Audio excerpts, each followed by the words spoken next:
News Now is brought to you by the Bank of Guam, the People's Bank, Docomo Pacific, island-wide, worldwide, the choice is clear. And Micronesia Renewable Energy. Go solar for zero money down.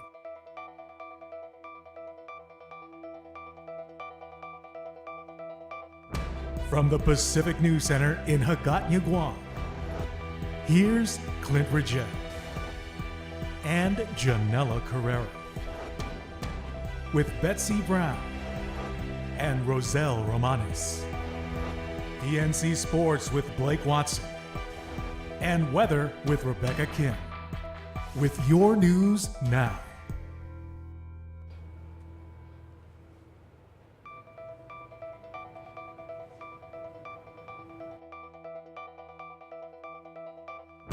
From the Pacific News Center in Hagåtña, Guam, here's Clint Ridgell and Janella Carrera with Betsy Brown and Roselle Romanes.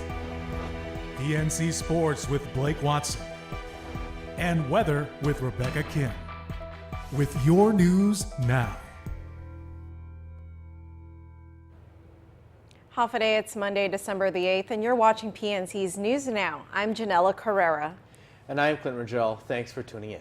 Topping your news tonight, Cherika Galen, Sally Santos, and Julia George, the three young women that died from last week's hit and run, were remembered in an emotional candlelight vigil last night. PNC's Roselle Romanes has a story. It was an emotional vigil last night for the three young women who died from last week's hit and run. Family, friends, and supporters of Cherika, Sally, and Julia gathered and prayed at the Jigo accident site. Posters filled with pictures of the three were displayed for the community to remember them and pay their last respects. Relatives of the three girls shared memories and told stories about how the three were inseparable and part of a group called Star Squad. From afar, we send our love, prayers, and condolences to all of you who knew and touched the life of our sweet baby sister Sally. You and some way shared with her ups and downs, laughter, sadness, joy, fear, and hope. You all were there for her. Meanwhile, as the community continues to mourn for the three innocent lives that were gone too soon, police are still hard at work. Last week, the Guam Police Department announced that they believe they identified the driver involved in the fatal accident. But at the time, spokesman officer AJ Balahajas said investigators were still conducting interviews and waiting for autopsy results before making any arrests. But now that autopsy results are out, GPD acting spokesman officer Paul Tapao says they still haven't made any arrests yet, and there is nothing new to report at this time. The accident took place early morning, November 29th on Chilen Ramirez in Jigo. Police were called to the scene at about 4:30 a.m. for three unconscious females lying on the side of the road. Upon arrival at the Guam Memorial Hospital, two were pronounced dead, and later that evening, the last of the victims also passed away. Never forget to tell those who are more special to you just how much you love and care for them each day. Roselle Romanes, PNC News. The human remains recovered at Taragi Beach last Thursday have been confirmed to be that of Airman Alec Dye. Dye went missing after last being seen near Taragi Beach early last Monday morning, December 1st. In response to the news, 36th Wing Commander Brigadier General Andrew Toth said Airman Dye will be missed by members of his unit and all who had the opportunity to serve with him.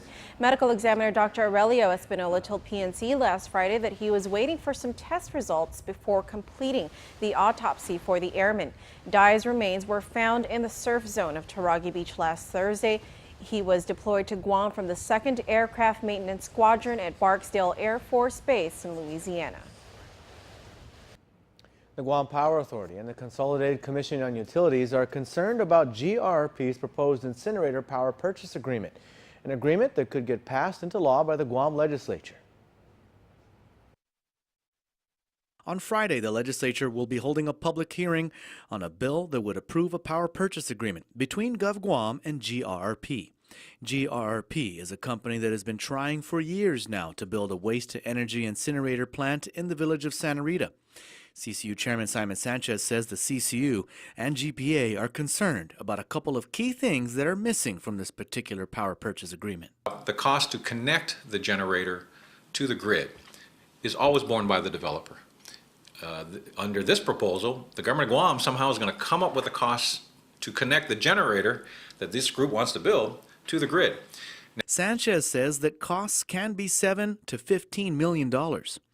Another unusual feature, according to Sanchez, is the price per kilowatt hour of 31 cents. GPA has never paid 31 cents a kilowatt hour for generation plus fuel. In fact, we're currently paying about 22 cents. Our most expensive generator, the Tangeesan generator, approached maybe 30 cents a kilowatt hour, but we're retiring Tangeesan for exactly that reason. It's too expensive to run.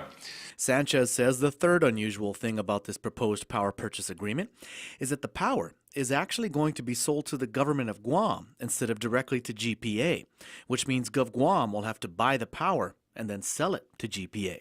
The reality is the generator makes energy. It runs energy through a cable, and that cable goes right into the grid. There's no Gov Guam.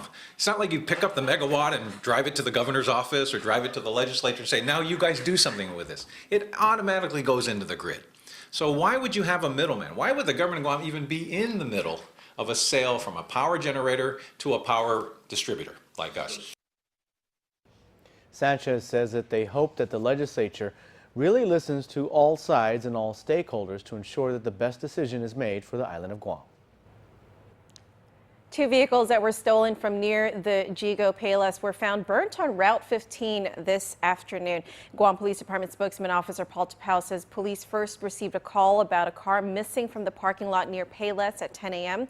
The owner of the vehicle told PNC that the keys to her 2004 Ford Explorer were taken from the counter at Mobile, and the car disappeared soon after.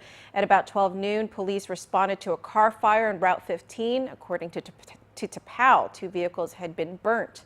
The owner of the Explorer identified one of the vehicles as hers based on items that were found inside. Police then found the owner of the other vehicle. The case is still under investigation.